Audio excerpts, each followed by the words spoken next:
दरबार विच खालसे दी मुकम्मल दास्तान दे नाल जुड़िया होया होला महला पाउण वास्ते सतसंगी जनों, गुरबाणी दी रोशनी विच इतिहास दे पन्नियां विचों आओ समय दी सीमा विच रह के कुछ को सिद्धांतक विचारां नाल जुड़न दा यतन करिए। आप सरबत माई भाई बख्शो आसीस और आरंभता तो पहला उच्चारण करो वाहिगुरु जी का खालसा वाहिगुरु जी की फतेह। रंगां दा जिक्र दुनिया ने कीता, गुरबाणी विच भी उस रंग नूं मजीठ दे रंग दी शब्दावली विच पेश किया गया, पर गुरु नानक पातशाह जी दे घर ने मनुखता दी जिंदगी विच जेड़े रंग फिके पै चुके सन, आसां उम्मीदां खत्म हो चुकियां सन, उन्हां रंगां नूं उजागर किया। समाज अंदर एक औरत जेड़ी हर थां ते लताड़ी जांदी सी, बाबे नानक ने ऐसा रंग भर के आवाज मारी, सो क्यों मंदा आखिए जित जम्मै राजान। वेखो जदों नाम दी गल चलदी है, दुनिया विच नाम जपण वालियां नूं तत्तियां तवियां ते बिठाया। गुरु हरगोबिंद पातशाह कहंदे ने तलवार तो बिना हुण नाम भी नहीं जपिया जाना।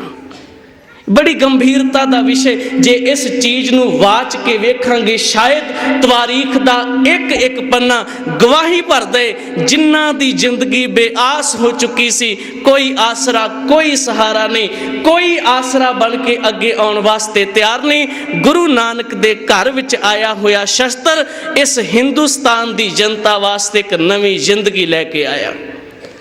बाबे नानक दे घर जदों लोकां ने सवाल किया, लोग तां रंगां दी होली खेडदे ने, गुरु अर्जन साहब कहंदे ने चित तां साडा भी कर दे, पर साडी चाहत समाज दे इन्हां फोकिया रंगां वाली नहीं। असीं हिरदे विच उस परवतगार नूं बिठावांगे जिहड़ा परमात्मा सारी दुनिया दा आसरे, जिन्हें हर एक जिंदगी विच रंग भर के इस संसार विच भेजिया है। वेखो हिंदुस्तान दी तवारीख दे पन्ने कुछ गवाही भरदे ने। इत्थे वो लोग बाशर्त बहुतियां नूं ये गल्लां परवाह नहीं चाहते कि साडी ये शब्दावली दुनिया के सामने उजागर होवे। बहुत सारे सवालात पाबंदी के तौर पर ये पेश किए जाते हैं कि तुसीं ये गल्लां ना कहो, पर एक गल याद रखो, जे हिंदुस्तान की धरती विच खालसे की चढ़दी कला की गल करनी है तो इन्हां लोकां दी वो ढैंदी कला उजागर करनी पेगी कि ये कित्थे खड़े सन, किस आवाज़ ते किस बोली विच सन। गल प्रहलाद दी होई, होलकां दी होई, लोकां ने कह दिता होली बनी, खालसे दे सामने प्रकरण आया। गुरु गोबिंद सिंह साहब कहंदे ने होली नहीं, अज तो बाद होला महला होएगा। याद रखो उसे होले महल्ले ने कदी आवाज़ कड्डी ते हिंदुस्तान दियां धीआं ने पुकार के कहा सी, मोड़ी बाबा कच्छ वालिया, मोड़ी बाबा पग वालिया, मोड़ी बाबा डांग वालिया, रन गई बसरे नूं गई। जे होला महला ना हुंदा ते शायद इस हिंदुस्तान की तस्वीर कुछ वखरी होनी सी। ਇਹਦੇ ਵਿੱਚ कोई शक नहीं कि संसार के लोगों ने गुरु गोबिंद सिंह पातशाह जी ते सवालात खड़े किए कि भुल्लड़ देश भगत आखिया, होर बहुत सारिया गल्लां आखियां। जेड़े लोग अपने आप नूं अहिंसा के पुजारी कहंदे सन ते ये कहंदे सन असीं अहिंसा की अधीनगी विच राज लै लवांगे। सच ये वे राज कदी मंग के नहीं मिलते, जे दुनिया विच राज करने ते राज खोने पैंदे ने। ये तवारीख दे पन्ने हर वक्त गवाह ने। गुरु अर्जन देव पातशाह नूं तत्ती तवी ते बिठाया गया। समय की सरकार ये सोच के बैठी कि काश हुण ये आवाज़ ये बोली बंद हो जाएगी, पर नहीं। गुरु हरगोबिंद पातशाह के हाथ में शस्त्र आए। वैसे गुरु नानक के घर अंदर उजागरता की, चढ़दी कला की, जागृति की गल शुरू तो हुई जदों बाबे ने होका दिता सी कि ऐमनाबाद सैदपुर के रहन वाले लोगों, अपनी जिंदगी नूं बचाना चाहते हो तो तैयारी करो। जिथे साहब ने बचन आखे सन कि बाबर आ रहे चढ़ के ते तुसीं अपनी जिंदगी विच मंत्रां दे सहारे ते धूणियां दे सहारियां ते इन्हां पखंडां दे सहारियां ते बैठे हो किन्ना कुछ चिर। वो कहंदे सन बाबा फकीर मंदिरां विच बैठे ने, मस्जिदां विच नमाज पढ़न वाले बैठे ने, बाबर दी फौज आएगी अन्नी हो जाएगी। गुरु नानक से मुस्कुराउंदे ने कहंदे ने कैसी बेवकूफ़ी दुनिया दी, सच एवे अपना घर जदों उजड़ेगा फिर पता लगेगा। गुरुदेव ने उत्थे बचन कहन लगे उन्हां दी सब आवाज़ खत्म हो गई। खुरासान खसमाना किया, हिंदुस्तान डराया, आपे दोष न देई करता जम कर मुगल चढ़ाया। बाबे ने गुरबाणी विच इन्हां चीज़ां नूं अंकित कीता, कोई मुगल ना होवा अंधा किनै ना परचा लाया। मुगल पठाना भई लड़ाई, रण में तेग वगाई, ओनी तुबक तान चलाए, ओनी हस्त चिड़ाई। वो तां तोपां लैके आए, ये मंत्रां दे सहारे ते अपनी जिंदगी तबाह करके चले गए। गुरु नानक दे घर ने इनकलाब दी एक बोली नूं पेश कीता ते याद रखो वो बोली समा पा के गुरु अर्जन साहब तक पहुंची। बाबे ने सच दा शिक्का दुनिया दे सामने रखिया। समय दी सरकार नहीं कहंदी चलन देना, तत्ती तवी ते बिठाया। पर शायर कहंदे दुनिया दे लोगों उस तत्ती तवी दियां लपटां ने भी कह दिता सी किन्ना कुछ चिर, जदों अगले ने तलवार फड़ी ते ये राज भाग टिकण वाला नहीं। उस तत्ती तवी तो बाद मीरी ते पीरी दी दास्तान निकली। गुरु हरराय साहब ने 2200 घोड़सवार अपने नाल रखे। शस्त्र दे प्रकरण नूं हिंदुस्तान दी धरती विच लैके आंदा। एक गल बड़ी कमाल दी दास्तान है। कलगियां वाले पातशाह दा समा आया। हिंदुस्तान दे लोकी इस बसंत दी रुत विच होली दे दिन कोई किसे दे सिर ते गोवा मलदे। अज तां टैक्नीकल जमाना है, रंग बड़े प्रकार दे ने, बहुत कुछ है। पुराने जमानिਆਂ ਵਿੱਚ ਜਿਹੜੀ होली खेडी ਜਾਂਦੀ ਸੀ ਉਹਦੇ ਵਿੱਚ गंदगी तो इलावा कुछ नहीं सी ਹੁੰਦਾ। ਮੱਝਾਂ ਦਾ ਗੋਵਾ ਚੱਕ ਕੇ ਇੱਕ ਦੂਜੇ ਦੇ ਸਿਰ ਤੇ ਪਾ ਦੇਣਾ। काले तेल नाल लोकां ने अपनी जिंदगी दे अंदर अनेकां प्रकार दे अडंबर करने, एक दूजे नूं पत्थर मारने। अज भी MP दे कई इलाकिਆਂ ਵਿੱਚ ਲੱਠ मार होली खेली जाती है। कल नूं TV ते वेखोगे कई फट्टड़ होए ते कई हस्पतालां ਵਿੱਚ पए। ये हकीकी है। गुरु नानक दे घर ने इन्हां सारे वेखो जिथे वहम भरम की गल आउंदी है उथे बाबे नानक ने डंके की चोट नाल एक गल कही जिन्हों गुरबाणी विच कबीर साहब के लफ्जां विच पढ़ांगे। भगत जी कहंदे ने ऐ दुनिया दे लोगो देखो भाई ज्ञान की आई आंधी, सब है उडानी भ्रम की टाटी रह न माया बांधी। दुचित्ते की दो थून गिरानी मोह बलेडा टूटा, तृष्णा शान धरी तर ऊपर दुर्मत भांडा फूटा। आंधी पाशे जो जल बरखै ते तेरा जन पीना, कह कबीर मन भया प्रगासा उदय भान जब चीना। मैनू समझ आई जदों गुरु ने मत गुरु ने सोझी बख्शिश की। धन गुरु गोबिंद सिंह पातशाह के सामने सवाल आया। वैसे गुरु नानक दे घर अंदर पखंडवाद शुरू तो नहीं रहा। होले महल्ले का जिहड़ा कॉन्सैप्ट है इसकी सिरजना गुरु नानक पातशाह ने की। ਇਹਦੇ ਬਾਰੇ सतगुरु ने गुरबाणी विच एक सिद्धांत दिता। किते वो तलंग राग का शब्द पढ़ के वेखो जिथे दुनिया के लोग कच्चे रंगां दी गल करते ने, बाबा पुकार के कहंदा एह तन माया पाहिया प्यारे लीतड़ा, लब रंगाए मेरा कंत ना भावै चोलड़ा प्यारे, क्यों धन से जय जाए। हाँ कुर्बाने जाओ मेहरबाना, हाँ कुर्बाने जाओ, हाँ कुर्बाने जाओ, तिना कह लैन जो तेरा नाम, लैन जो तेरा नाम तिना कह हो सद कुर्बाने जाओ। काया रंगन जे थी है प्यारे, पाई है नाव मजीठ, रंगन वाला जे रंग है साहिब ऐसा रंग ना डीठ। जिनके चोले रतड़े प्यारे कंत तिना के पास, धूड़ तिना की जे मिले जी कह नानक की अरदास। बाबे ने उस कॉन्सैप्ट नूं शिखरता ते लैके आंदा। लोग आनंदपुर दी धरती ते रहन वाले कोई गोवा सिर च मली फिरदे, कोई अपने आप एक दूजे नूं पत्थर ते डांगा मारदे। गुरु गोबिंद सिंह पुकार के कहंदे ने खालसा जी आउण वाला समा इन्हां नूं इजाजत नहीं देगा हसन दा, क्योंकि आउण वाले समय इन्हां दी जिंदगी इन्हां रंगां दे सहारे ते नहीं शस्त्रां दे सहारे ते चलनी है। क्यों? क्योंकि हमलावर तैयार बैठे।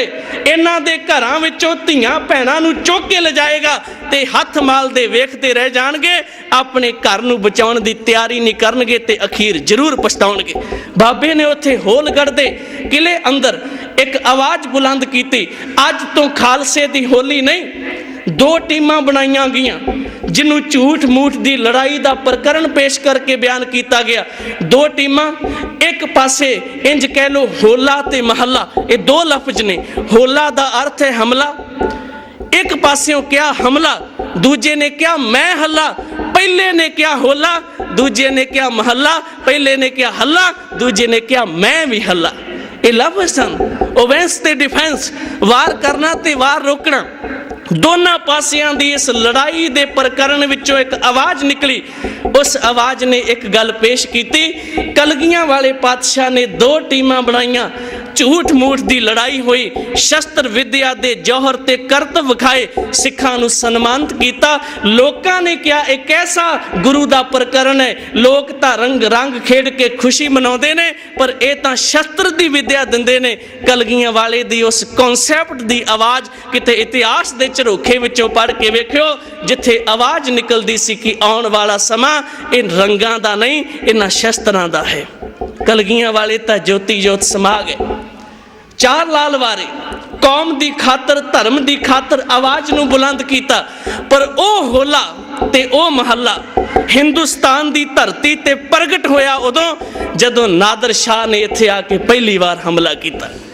जदों इत्थों दी बहु बेटियां नूं चुक के लैके गए ते समय दे लोकी अपनी जिंदगी दे अंदर कहंदे सन बचाओ, पर उन्हां दे सामने अड़न वाला कौन सी?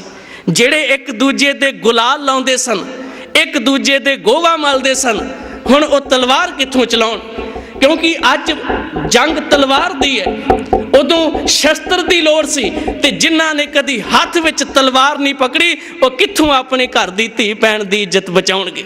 ताई तां गुरदेव ने एक आवाज़ दे राहीं उदों मैसेज कन्वेयर कीता सी, बचन सन जिन्हां नूं हिंदुस्तान दे लोकी अक्सर गाउंदे सन, हम तो तोलन जाने तकड़ी, नंगी करद कबू नहीं पकड़ी, चिड़ी उड़े डर से मर जाए, इन तुर्कन से कैसे लड़ पाए। याद रखो उदों होला महला प्रगट होया, ते सच एवे किसे धी ने आवाज़ मारी, बाबा पत जांदी है रोक, ते बाबा अपने सिंघां समेत कदी दीप सिंह दे रूप विच, कदी नवाब कपूर सिंह दे रूप विच, कदी सरदार जस्सा सिंह आलूवालिया दे रूप विच, कदी रामगढ़िया दे रूप विच, कदी हरी सिंह वर्गियां दे रूप विच सामने नितर के मैदान विच आया, अपने तन नूं चरवा लिया, पर किसी हिंदुस्तान दी इज्जत नूं जान नहीं दिता। यह हमले दा उपकरण सी जिन्हें शायद इस आवाज़ ते इस बोली नूं दुनिया दे सामने रखिया। एक बेनती, जदों इतिहास दे पन्ने फरोलोगे, हर एक घटना नूं किते रमज नाल पढ़ के वेखियो। एक छोटी दी दास्तान मैं आप दे सामने रखन लगा। वेखो तवारीख दे पन्ने इस गल दे गवाह ने। वेखो जे गुरु ने साडे हथ विच शस्त्र पकड़ाए ते उन्हां शस्त्रां दी कॉन्सैप्ट दी विचारधारा है की सी? पहली गल भाई गुरदास साहब ने एक पौड़ी कही, वो कहते लोग कहते शस्त्रां की लोड़ की पई। सच एवे जे 84 विच साडे घरां विच किरपानां ते शस्त्र हुंदे ते 10,000 तो वध कदी साडे परिवार दीयां लाशां ना विछदियां। असीं तां कमज़ोर हो गए। हर एक सिख घर विच शस्त्र रखे, वो गल वक्री। आज सरकार कहती इनकलाब की गल करते ने, नहीं खालसे की ये पहचान है, असी किसी मजलूम, किसी गरीब, किसी नियासरे ते वार नहीं करते, पर जदों अपने घर की राखी करन दी गल आवे दूसरे का सहारा भी नहीं मंगते। ये हकीकी है। सच एवे फिर गवांडी इतिहास नहीं रखी जा सकती कि कोई पुलिस वाला आएगा, कोई मिलिटरी आएगी, कोई साडी सरकार दे नुमाइंदे आउणगे। नहीं, याद रखो सिखां दा घर उजड़दे ते सारे खुशी मनाउंदे ने। क्यों? क्योंकि हर कोई ईरखा करदे अपने आप नूं बचाउणे ते शस्त्र सानूं रखणे पैणे ने। इस करके लोड़ है। अज भी बार बार याद रखो, एक कॉन्सैप्ट पढ़दा पिया सी 84 का। वेखो होला महला गुरु ने तलवार हाथ विच पकड़ाई ते हिंदुस्तान दे वो लोग आस रखते सन। एक विद्वान हुए अल कादरी, उन्हें 2 सतरां एक पक्ष ते पेश कीतियां। वो कहंदे हैरानगी हुंदी है हिंदुस्तान दी धरती दा शासक मुसलमान होवे, इत्थों दे अहलकार मुसलमान होण, इत्थों दा हर एक वशिंदा मुसलमान होवे, इत्थों दा हर एक इंसान इस्लाम दी गल करदा होवे, मुसलमानां दी बच्ची चुकी जावे ते ओ इस्लाम वाले आस खालसे तो रखदे होण। कहंदे हैरानगी दी गल है, तखत ते उन्हां दे लोग, राजगद्दी उन्हां दी, चुकण वाले ओ, अपनी जिंदगी अंदर घर घर तबाह करने वाले ओ, इंसाफ देने वाले भी ओ। पर कोई मुसलमान इंसान खालसे ते आस रखते। उन्हें पूछया क्यों? कहंदे ने खालसे दे हाथ विच आई तलवार, हाथ विच आया शस्त्र, हाथ विच आई श्री साहब किसी मजलूम किसी इंसान का घाण करने वास्ते नहीं। ये तो वह शस्त्र है जिन्हें हिंदुस्तान की पत सदियों तो बचाई ते बचाती रहेगी। लोड़ क्यों पई? बड़ा गंभीर मसला है। सतगुरु की विचारधारा विचों ना बचन के कहन लगे बंदे ने प्राप्त करनी होवे सप की मणी ते सप नूं मारना पैंदा है। जे हुण सप दे सामने हाथ जोड़ के बंदा खड़ जाए आखे सपा अपनी मणी दे डंग तो जरूर मारेगा पर मणी कदी नहीं मिलेगी। भाई गुरदास साहब कहते हैं सप की प्राप्त करनी है मणी, सप की सिरी फेंक के उहदे विचों कढ़नी पैगी। कदी भी सप अपने सौखे तरीके नाल मणी नहीं दिंदा। दूसरी उदाहरण उन्होंने दिती, कहन लगे कस्तूरी हिरन की नाभि विच है। ते जे इंसान ये सोचे कि अपनी जिंदगी विच मैनू कोई मेहनत ना करनी पवे, कुछ ना हासिल करना पवे, कुछ मशक्कत ना करनी पवे, पर नाभि विचों कस्तूरी मिल जाए, वो कहते हो नहीं सकता। पेट विच तीर मार के उन्होंने खत्म करके फिर नाभि प्राप्त होती है। हिंदुस्तान की धरती ते उन्हां लोकां दा राज सी जिन्हां किसी इज्जत की कोई परवाह नहीं। सच एवे उन्हां नूं तखत तो लाउण वास्ते ते सच दा राज बुलंद करने वास्ते मार मुकाउणा ही एक ऐसा हीला वसीला सी जिथे इनकलाब की गल हो सकती सी। जदों बाबा बंदा सिंह बहादुर चढ़िया, कदी पढ़ के वेखो तवारीख दे पन्ने, उन्हें एक गल कही सी आनंदपुर साहिब की धरती तो तुरन लग्या, कहंदा माफ करना नदेड़ की धरती तो तुरन लग्या, कहंदा गुरदेव बख्शिश करी, तेरे सिख ने हाथ विच शस्त्र पकड़े, ये शस्त्र इनकलाब, ये शस्त्र शिखरता की गल करे, ये शस्त्र किसी मजलूम की किसी गरीब गुरबे की हत्या का पात्र ना बने। वो सिख तुरिया, तवारीख दे पन्ने गवाह ने सन 709 तो लैके सन 1709 तो लैके 1716 तक हिंदुस्तान की धरती ते पंजाब प्रांत विच उन्हें खालसा राज स्थापित किया। अज जेड़े किसान जमीलां दे मालक ने, पहला कोई मलकीयत नहीं सी, मेहनत किसी ने करनी, लै किसी ने जाना, सरकार मामला लाउंदी सी, कोई भी किसी प्रकार दे नाल तुहाडा हक अपना नहीं सी। बाबा बंदा सिंह बहादुर ने सब तो पहला ये रोल अदा किया, जमीनां दे हक किसानां नूं दिते ते उत्थे तलवार चली तां गल बनी। जे तलवार ना चलदी ते शायद सदियां तक हिंदुस्तान ते एशिया की धरती तो उस मुगल सल्तनत नूं कदी हिलाया नहीं जा सकता। ये तलवार दा ही जोर सी कि अज असीं आज़ादी दा आनंद लैने आ। पर याद रखो उस विरासत नूं जीवन दे विचों विसारीए ना कदी भी। हिंदुस्तान की धरती ते रहिंदे इस गल नूं कहण तो कोई गुरेज नहीं। 84 वाला वाकया तुहाडे नाल कदी भी दोबारा दोहराया जा सकदा है। नफरत की अग हर घर अंदर हर बुलारे की मूँह विचों निकलती है। तो शायद जिन्नियां नैट दियां आर्टिकल शब्दावलियां ने उन्हां विच बार बार किते ना किते तुहानूं डोबण की कोशिश हुंदी है, अपने आप नूं उजागर करने। तो याद रखो होला महला चेते रख के घर अंदर शस्त्र रखिए ताकि कल नूं कदी सानूं पछताउणा ना पवे।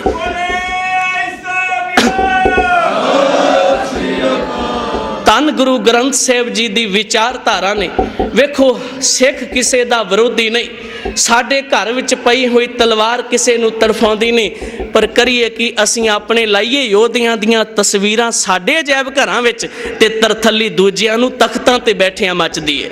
ये हकीकी है। हर एक इंसान शायद इस आज़ादी दे आनंद विच जीवन दे अंदर ईरखा वस हो के विचरदे, पर गुरु नानक दे घर दी ये विरासत है कि जिन्हां ने उस कॉन्सैप्ट नूं उस प्रकरण नूं समझिया वो इंसान हमेशा शिखरता ते रहे। होला महला शस्त्रां दी एक ऐसी प्रणाली है जिहड़ी बार बार सिख दे गल विच पाई हुई श्री साहब तो लैके ते घर विच पई 3 फुट्टी श्री साहब तक जां हथ विच आए हुए हर एक शस्त्र तक ये एहसास कराउंदी है कि तू अपना रखवाला आप बनने। अरदास विच एक शब्द शामिल किया गया, लोकां ने कहा मत ते पत दा राखा, पर नहीं, रहत मर्यादा पढ़ के वेखो उत्थे केवल मत दा राखा किया गया। इहदे विच बड़ी गहराई सी क्योंकि जदों मत सिख दे कोल चंगी होएगी, गुरु दी मत होएगी, गुरु दी आवाज़ होएगी, उदों ओदे तन ते शस्त्र सजे होणगे। ते जदों तन ते शस्त्र सजे होण फिर इज्जत नूं कोई हथ नहीं पाउंदा। ये हकीकत है। जदों तन ते शस्त्र सजे होण फिर इज्जत नूं कोई हथ नहीं पाउंदा ते इज्जत आपे पत आपे बचदी है। गुरु नानक दे घर ने इन्हां चीज़ां नूं बड़ी गहराई नाल साडे सामने रखिया, उजागर होइए। अज भी लोकी सरदार जी कह के बुलाउंदे ने, इज्जत ते सत्कार दिंदे ने, क्योंकि कलगियां वाले ने जिहड़ियां सरदारियां बख्शियां वो साडी जिंदगी अंदर कुछ को साडियां अपनियां कमजोरियां ने। जिथे साडी पेशकारी गलत होई असीं अपने आप नूं गलत तरीके नाल प्रमोट किया। याद रखो, गुरद्वारियां दी दहलीज विच जितनी मर्जी इंसान डींगा मार के आखी जावे मैं चंगा मैं सच्चा, याद रखो 4 बंदे तां प्रवान करते हैं ईमानदारी नूं जे 4 बंदियां विच खड़ के वो ईमानदारी की गल करे। दहलीज विच नहीं, इन्हां 4 दीवारियां विच नहीं, जिथे विचरे उत्थे तस्वीर पेश होवे ते लोकी आपे कहण ये सिख नहीं, ये गुरु नानक दी विचारधारा है। ते जिथे खड़ा हो के बंदा सरबत दे भले दी गल करदे उत्थे मार्केट विच भी ये गल फैले। गुरु नानक कृपा करे सानू वो आवाज़ वो बोली जिहड़ी बाबे ने दिती सी कि किस ही कोई कोए, दुनिया दे सहारे बहुत होणगे, बड़े आसरे होणगे संसार दे, पर साडा कोई होर आसरा नहीं। मंझ निमाणी एक तू क्यों ना मरीजै रोए, जां लग चित ना आवे, एको है भाई एको है, साहिब मेरा एको है। जिथे नाम रंग दी गल होई उत्थे सिख बाणी ते बाणी दा धारनी बने, शस्त्र तन ते होण, घरां अंदर उस चीज़ नूं विरासत रूप विच सांभ के रखीए, ताकि साडे गुरु दा ये होला महला हर साल साडे दिलां विच जिथे उजागर हुंदे, रोज़ साडे दरबार विच पए होए, घर विच पए होए शस्त्रां तो सानू चेते आवे कि ये गुरु दा होला महला रोज़ है। गुरु कृपा करे। धन्नवाद सरबत संगत दा। आओ सारे मिल के आनंद साहिब दा जाप करिए। उस तो बाद अरदास समाप्ति, सारे गुरु के लंगर छक के जाना जी। वाहिगुरू जी का खालसा।